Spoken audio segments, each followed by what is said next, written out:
All right, welcome everyone. Have you ever been writing something, maybe an email, and you just stop and think, wait, should I use few or little here?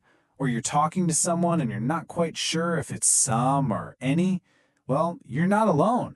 These little words are called determiners, and they can be super tricky. But hey, don't worry, because today we are going to get a handle on them together. You know, this quote just absolutely hits the nail on the head, doesn't it? They're tiny words, for sure, but they can cause some big confusion. But here's the thing, they also hold the key to making your English sound so much more advanced and natural. Getting these right is a total game changer.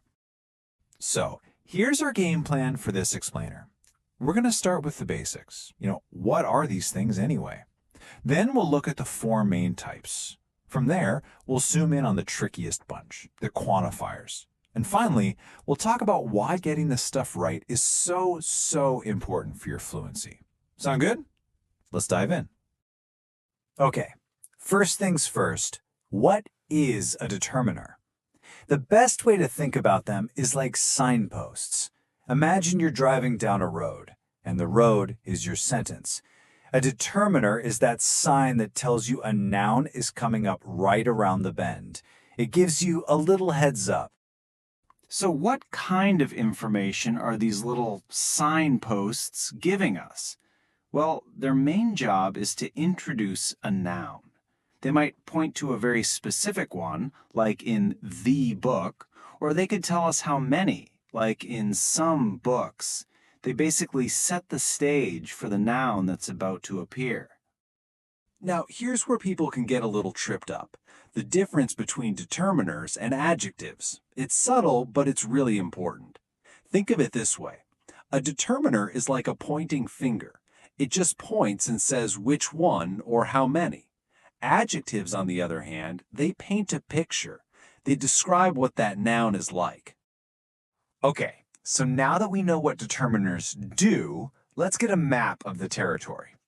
They're organized into four main families. And once you see these categories, the whole system starts to make a lot more sense. So here they are, the four families. You probably know the first three pretty well. You've got your articles, a, and, the. Your demonstratives, this, that, and your possessives, my, your. But the ones that cause all the headaches, the real troublemakers, are that last group, the quantifiers. And that's exactly why we're going to zero in on quantifiers for the rest of this session. All determiners are important, but mastering quantifiers, that's where you're going to see the biggest improvement in your English precision, hands down. All right, let's get into it. The world of quantifiers. At first glance, they seem simple enough, but the rules for using them can get surprisingly tricky. So we're going to break it all down step by step. The name says it all, right? Quantifiers are about quantity. They're the words that answer how many or how much.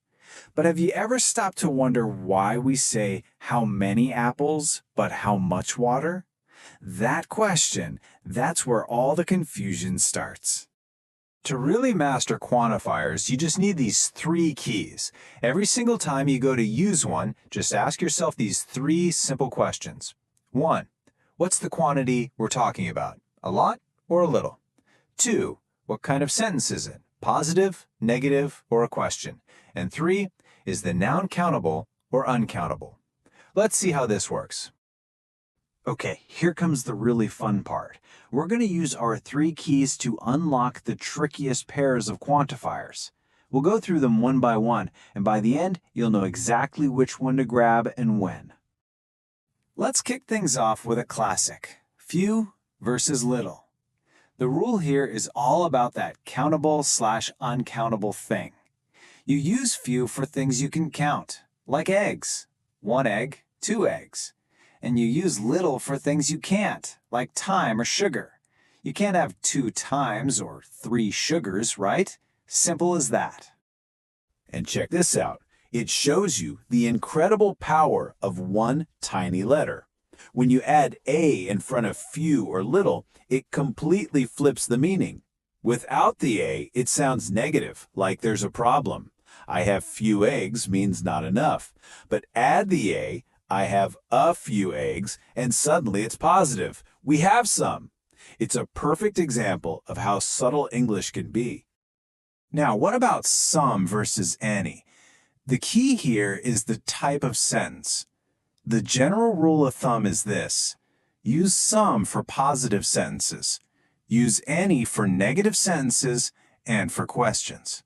There's one little exception, though. We often use some in a question when we're offering something, like, would you like some tea?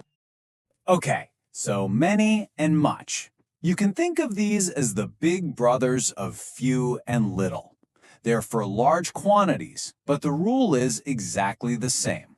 Many is for things you can count, like cars. Much is for things you can't, like traffic.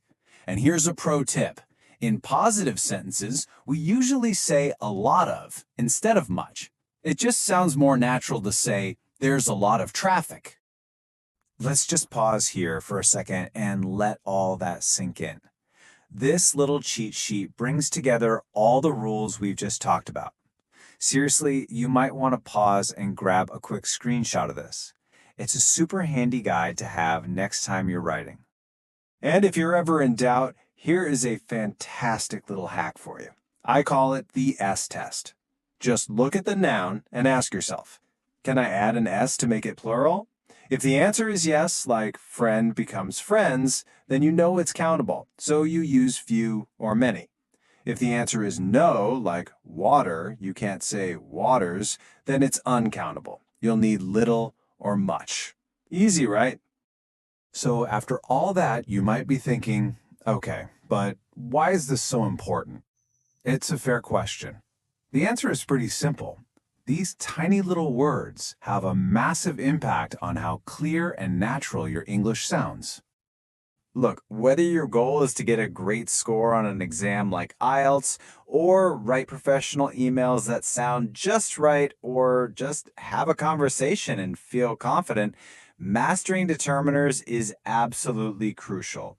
This is the kind of detail that separates a good English speaker from a truly great one. So, as we wrap up, I've got one last question for you.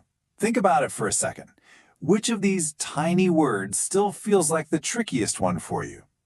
Just figuring that out, knowing your own personal challenge, that's the first step to really mastering it. Keep practicing, and I promise you'll be using these words like a pro in no time. Thanks for joining me.